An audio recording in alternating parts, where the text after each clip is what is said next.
Bueno, y estamos con Santiago Regolo, es sociólogo, investigador, representante del Museo Evita y del Instituto Nacional de Investigaciones Históricas Eva Perón. Muchas gracias, Santiago, por estar con nosotros. Muchas gracias por la invitación.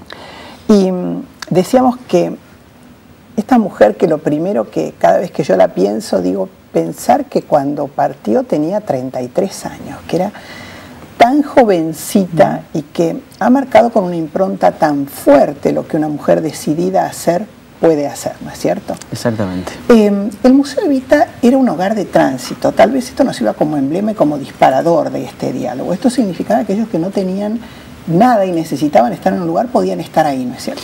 Exactamente. Mujeres, ¿no? El Museo Evita está hoy por hoy una casón impresionante en el barrio de La Recoleta, una casa que solía pertenecer a una de estas grandes familias argentinas de fin del siglo XIX, como eran los Carabaza, y ella en el año 48 compra la casa y la transforma en un hogar de tránsito exclusivamente para mujeres. Estaba destinado a mujeres en situación de riesgo que venían de diferentes provincias argentinas a solucionar un problema puntual, podía ser de vivienda, de salud. Se alojaban temporalmente en esos hogares hasta que resolvían ese problema. Se los atendía también en el Hospital Rivadavia, creo que se les hacía la ficha clínica, ¿no? Obviamente era una ficha completa, a ver qué problemas de salud podían tener, sociales, económicos. La ficha es completísima, nosotros tenemos en nuestros registros algunas de esas fichas. Es impresionante el trabajo que se hacía y quizás esto que apuntabas, ¿no? De quienes la aman, quienes la odian, en el museo permanentemente se ve, y quizás la casa ha sido un emblema también de esos disparadores alrededor de la figura de Eva, de estas posiciones en contra y a favor. Ella establece un hogar para gente humilde en el barrio más exclusivo de la Ciudad de Buenos Aires, en una casa que solía pertenecer a una de las grandes familias del siglo XIX. Y ahí es un símbolo. Hay quienes ven, quienes no la quieren, por supuesto, en esa actitud una provocación política directa, una especie de revancha de Eva por el lugar de donde viene. Sin embargo, la argumentación que da ella para mí es de por más ilustrativa. Ella dice que necesitaba que los humildes tengan ambiciones, por eso tenían que ir a esos lugares. ¿Cómo aspirar a una vida mejor si no se conoce esa vida mejor? Para que comprenda que su condición de pobreza no es una condición natural, sino que es una condición social, tienen que ir a esos lugares. Para que entiendan precisamente que esa es una condición de pobreza material que se puede superar, y llevarlo a esos lugares era demostrar precisamente esa acción reparadora del Estado y de la Fundación.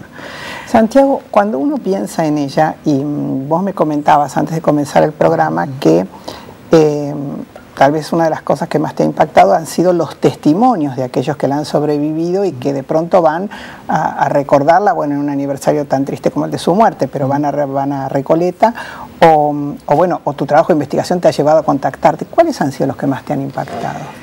Bueno, volviendo al hogar, ¿no? Es un museo que rompe todos los moldes de un museo, y esto creo que lo logra una figura como Eva, por los amores y odios que despierta, por los sentimientos permanentes. Es un museo que se hace permanentemente, no solo con las donaciones de la gente, sino con esto mismo, con los testimonios. Yo recuerdo recorriendo en una visita guiada con un grupo de gente que una mujer se me acerca y me dice: yo viví acá. Obviamente le pregunto por qué vivió acá. Era una de estas chicas que vino al hogar de tránsito y nos contaba dónde estaban cada una de las cosas, muy emocionada. Nos contaba cómo los sacaban a pasear al zoológico, cómo los atendían. Las mujeres iban con sus chicos, ¿no? Exactamente. También. Tenían todo el grupo familiar. No se separaba a los chicos de la madre. Y el padre, bueno, si era una situación de violencia familiar, no iba. Obviamente. Claro. Esto era destinado sobre todo para mujeres. Y generalmente eran madres solteras. O con problemas de violencia familiar o con diferentes tipos de problemas. Otro de estos habitantes del hogar de tránsito, recuerdo la historia de uno de esos chicos que en el hogar de tránsito eran atendidos por una orden religiosa que eran las Hermanas del Huerto, y nos contaba que en uno de esos primeros días de uno de estos chicos, ese chico duerme en el piso. Entonces cuando se acercan para decirle que por favor se acerque, que tiene su cama, él dice que jamás había dormido en una cama, su lugar natural era dormir en el piso. Son esas rupturas las que también permiten ver desde otro lugar lo transformador, ¿sí?, de esta acción de Eva, también obviamente con su contrapartida, por ejemplo, en ese barrio y demás, pero como en esas acciones también se transforman vidas. Así hasta, por ejemplo, llegar a una sala que tiene el museo donde mostramos diferentes juguetes que la Fundación entregó, y hay una de las historias de uno de los juguetes que está exhibido que es fascinante. Es un chico, en aquel momento, Saúl Massisi se llama. ¿Cómo se llama? Saúl Massisi. Sigue teniendo contacto permanente con nosotros. Es un chico que en su momento se acerca a Eva porque tenía un problema en uno de sus brazos. Eva, obviamente, atiende ese reclamo, atiende ese pedido, la opera el doctor Fino Quieto, que era su médico personal. En esa operación el chico pierde el brazo. Obviamente Eva lo manda al mejor colegio, le hace prometer al chico que saque buenas notas y demás. Y él nos cuenta cuando nos dona un juguete que es un tren impresionante, que Eva le salvó la vida y le salvó la infancia. El amor por este pueblo, y este pueblo me pidiese la vida, se la daría cantando, porque la felicidad del sol descansado. Siempre pienso, Pachi, estábamos mirando, son conmovedoras cada vez que uno las ve. Sí, impresionante. De esta mujer tan joven, porque claro, más nosotras las mujeres, a medida que vamos cumpliendo años, decimos, pensar que tenía 33 años, era una niña. Impresiona la pasión, ¿no?, que puso y que de alguna manera la condujo a la muerte, porque ella no le dio importancia a las señales del cuerpo, es como que no tenía tiempo, no tenía espacio para ocuparse de eso, ¿no? Somos un país de mujeres apasionadas, digo, ¿no? Porque las mujeres de los caudillos jugaron un rol también importante. Como Juana Zurduy, por ejemplo, y demás. ¿Sí? En realidad la Argentina es un país generador de personajes extraordinarios, ¿no?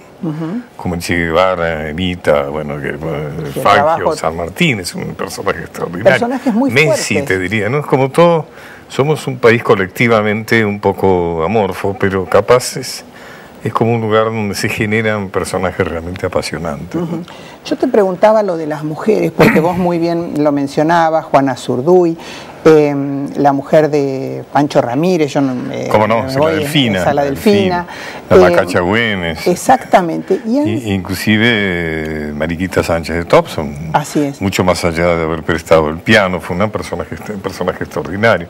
Así es. Una gran pionera que reivindicó el derecho a la mujer a elegir su marido, cosa que en aquellos tiempos le tuvo que hacer un juicio al virrey, siendo muy joven. ¿Y por qué fue? ¿Por qué había sido eso? No me acuerdo. ¿Alguna vez me contaste? Porque la familia lo quería casar con un PRI, un buen partido, digamos, un hombre bastante mayor, de muy buena posición económica, y las familias decidían, igual que los casamientos morganáticos de la nobleza, decidían con quién se casaban las hijas. Y ella estaba profundamente enamorada de este señor Thompson.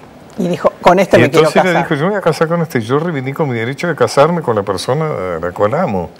Y eso era una cosa absolutamente excepcional. Yo te voy a decir a mí lo que me ha ido apasionando de la vida de Evita, ¿no? Yo nací en un hogar que no era precisamente peronista, así que un poco, digamos, mi acceso a conocer un poco más se dio a través del socialismo, de un padrino que yo tenía que era socialista y que no, digamos, no rechazaba el contar un poco del peronismo. Por mi época fue aquella en la cual estaba como proscripto hablar.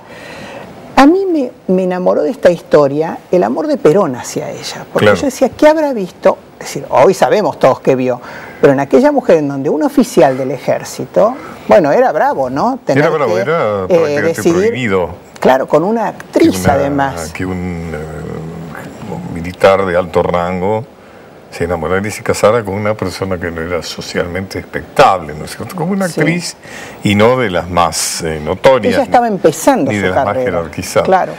Yo creo que hay algo también que se puede admirar mucho de Evita, que es su lealtad de clase. Porque Evita, como bien sabes, nace de un origen muy humilde, de un padre que prácticamente no la reconoce, de una madre que la mantiene con tareas domésticas. Habitualmente en la historia universal de las personas de clase social humilde que ascienden al poder es que realmente se mimetizan profundamente con la clase dirigente. Evita siguió profundamente leal a su origen humilde durante toda su trayectoria y le dedicó su vida a enaltecer a esa clase, a nutrirla, a darle posibilidades, ¿no es cierto?, a ser la abanderada de los humildes, como decía, y lo efectivamente, a rajatabla, inclusive tener una muy mala relación con las damas de alcurnia, ¿no es cierto? Nunca quiso ser como ellas. Inclusive cuando se vestía con los vestidos de Dior y demás, todas esas vestimentas que realmente está bellísima, ¿no es cierto? Cuando se vestía así, lo hacía, pero para su pueblo. Claro, como ustedes también pueden llegar a vestirse así. O en todo caso, no solo las oligarcas pueden vestirse así, también una mujer de pueblo también tiene derecho a vestirse así. Ella no se vestía de esa manera por mimetismo con la clase dirigente, ¿no es cierto? Con sino para mostrar la posibilidad de ascenso. Exacto, absolutamente, ¿no? O sea, que si era una representante de las funciones de gala, ella era una representante de los humildes. Claro. Y vos, como historiador, ¿desde qué lugar, si te ha apasionado y si ha sido así, el personaje de Evita te atrapó? El que trascendió la historia. Desde este lugar, desde su no traición. Yo creo que eso es una de las cosas que más me impresionan de ella. Ajá. Y evidentemente una persona con una personalidad que fue recogida en todo el mundo, ¿no es cierto? Que dio pie a óperas, sí, algunas que no han sido muy justas en la mezcla de los personajes, ¿no? Bueno, pero de todas maneras te diría que cuando estuvo acá filmando, su director se ocupó de ser muy leal a los personajes. Por ejemplo, cuando buscaba Espejo, suponete que el director, el secretario general de CGT buscaba a alguien que se pareciera a Espejo, ¿me entendés? O sea, eso era así. Era notable. Bueno, ¿y en qué otra cosa que vos decías interesante de Evita es su pareja con Perón, como vos decías, el cual uno no le adivina tanto la sensualidad a esa pareja, sino que lo que es interesante es como sociedad política. Pacho, se ve que tu mirada es de varones. Las mujeres le hubiéramos encontrado en esa foto en San Vicente, cuando ella está con su pelito largo y una campera similar al color de la que vos tenés puesta. En esa pareja había amor. Después, como en todo... No, sí ya sé, pero el amor principal me parece, o sea, sí, no te contradigo. Se vinculizaba a través del proyecto político de ambos.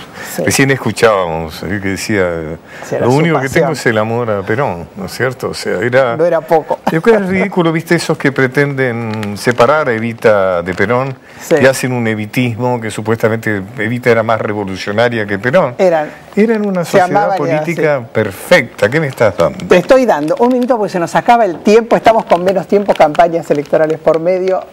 Ha sido un placer, bueno, Pacho. Bodegas del Fin del Mundo, disfrútalo. Riquísimo. Y muchas gracias y nos reencontramos el próximo miércoles a las 21.